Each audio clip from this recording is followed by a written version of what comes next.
आसुरी शक्ति पर दैवी शक्ति की विजय का प्रतीक, शक्ति की अधिष्ठात्री देवी दुर्गा के नव स्वरूपों की नवरात्र के पश्चात आश्विन शुक्ल दशमी को इसका समापन मधुरेण समापयेत के कारण दशहरा नाम से प्रसिद्ध है। एक और जहां नवरात्र पूजा पाठ का पर्व है, जिसमें की गई पूजा मानव मन को पवित्र तथा भगवती मां के चरणों में लीन कर जीवन में सुख शांति और ऐश्वर्य की समृद्धि करती है, तो दूसरी ओर विजयादशमी धार्मिक दृष्टि से आत्मशुद्धि का पर्व है, जिसमें पूजा अर्चना और तपोमय जीवन साधना के साथ साथ शक्ति के प्रतीक शस्त्रों का शास्त्रीय विधि से पूजन इसके अंग माने गए हैं। यह हमारी राष्ट्रीय शक्ति संवर्धन का दिन होने से राष्ट्रीय त्योहार भी है। पर्व और त्योहार हमारी भारतीय सांस्कृतिक एकता की आधारशिला होकर एकात्म दर्शन के साक्षी हैं। होली का हुड़दंग, रक्षाबंधन की राखी, दशहरे का उल्लास तथा दीपावली व नवरात्र पूजन, रामनवमी और कृष्ण जन्माष्टमी मनाने के लिए लोग स्वप्रेरित होते हैं। बदलती परिस्थितियों में बदलते आधार भगवान को भी अपनाने पड़े हैं। विश्व विकास की क्रम व्यवस्था के अनुरूप अवतार का स्तर एवं कार्य क्षेत्र भी विस्तृत होता चला गया है।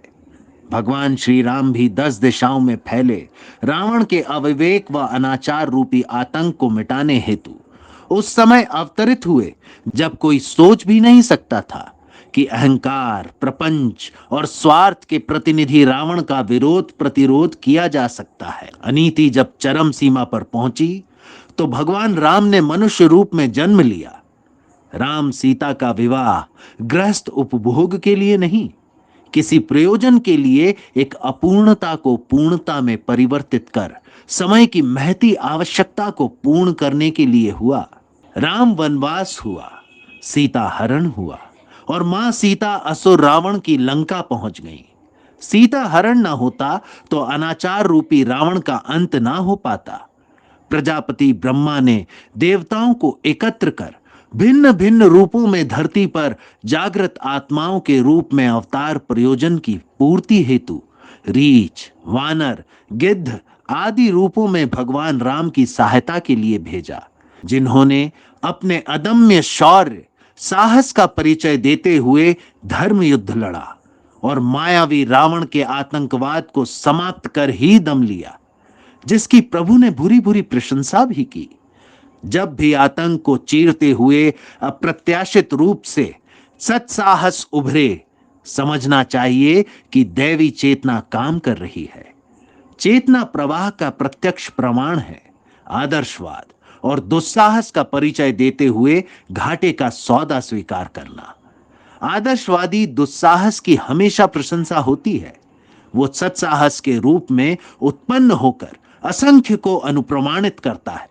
श्रेय किस व्यक्ति को मिला, ये नितांत गौण है। ये तो झंडा आगे चलने वाले की फोटो के समान है, जबकि उस सैन्य दल में अनेक शूरवीरों का शौर्य पुरुषार्थ झंडाधारी की तुलना से कम नहीं, अधिक ही होता है। वर्तमान परिस्थितियों में केवल दशहरा के दिन अधर्म, अनीति, आतंक के पर्याय रावण रूपी बुराई को बड़े बड़े पुतले के रूप में जगह जगह प्रतिस्थापित कर बारूद भरकर धमाके करते हुए जनमानस को उस धुएं से ढांकते हुए इतिश्री समझ लेने से जनसाधारण का भला नहीं होने वाला, अपितु इसकी सार्थकता तभी सिद्ध होगी जब मानस में फैले आतंक, बुराई को मिटाने, असमर्थों को समर्थता, साधनहीनों को साधन की उपलब्धता तथा असहायों को सहायता के लिए अनुकूलताएं उपस्थित कराने के निमित्त जागृत आत्मा के रूप में आगे बढ़कर काम किया जाए। क्योंकि जो सोए रहते हैं वे तो प्रत्यक्ष सौभाग्य सामने आने पर भी नहीं देख पाते। आवश्यकता जागृत आत्माओं के जागृत बने रहने की है। जागृत आत्मा प्रसंग में देखिए, जटायु का प्रसंग कितना सार्थक और प्रासंगिक बन पड़ा है। पंख कटे जटायु को गोद में लेकर स्नेह से उसके सर पर हाथ फेरकर और आंसुओं से अभिषेक करते हुए जब भगवान राम ने मरणासन्न स्थिति में पड़े जटायु से कहा, हे तात, तुम जानते थे रावण दुर्दर्श और महाबलवान है, फिर उससे तुमने युद्ध क्यों किया? तो अपनी आंखों में मोती ढुलकते हुए जटायु ने गर्वोन्नत वाणी में कहा, प्रभु, मुझे मृत्यु का भय नहीं। भय तो तब था जब अन्याय के प्रतिकार की शक्ति नहीं जागती। ये सुनकर भगवान राम ने कहा, हे तात, तुम धन्य हो।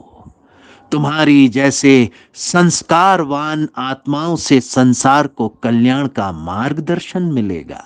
हर युग में बदलती परिस्थितियों के अनुरूप ही भगवान अवतरित हुए हैं।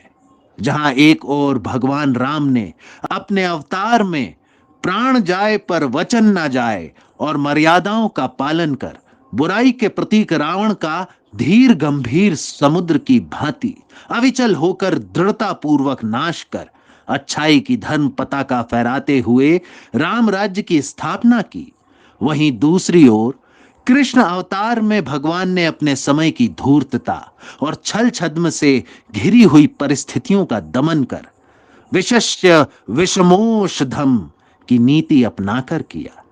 उन्होंने कूटनीतिक दूरदर्शिता से तात्कालिक परिस्थितियों में जब सीधी उंगली से घी नहीं निकलती नजर आई तो कांटे से कांटा निकालने का उपाय अपनाकर अवतार प्रयोजन पूरा किया।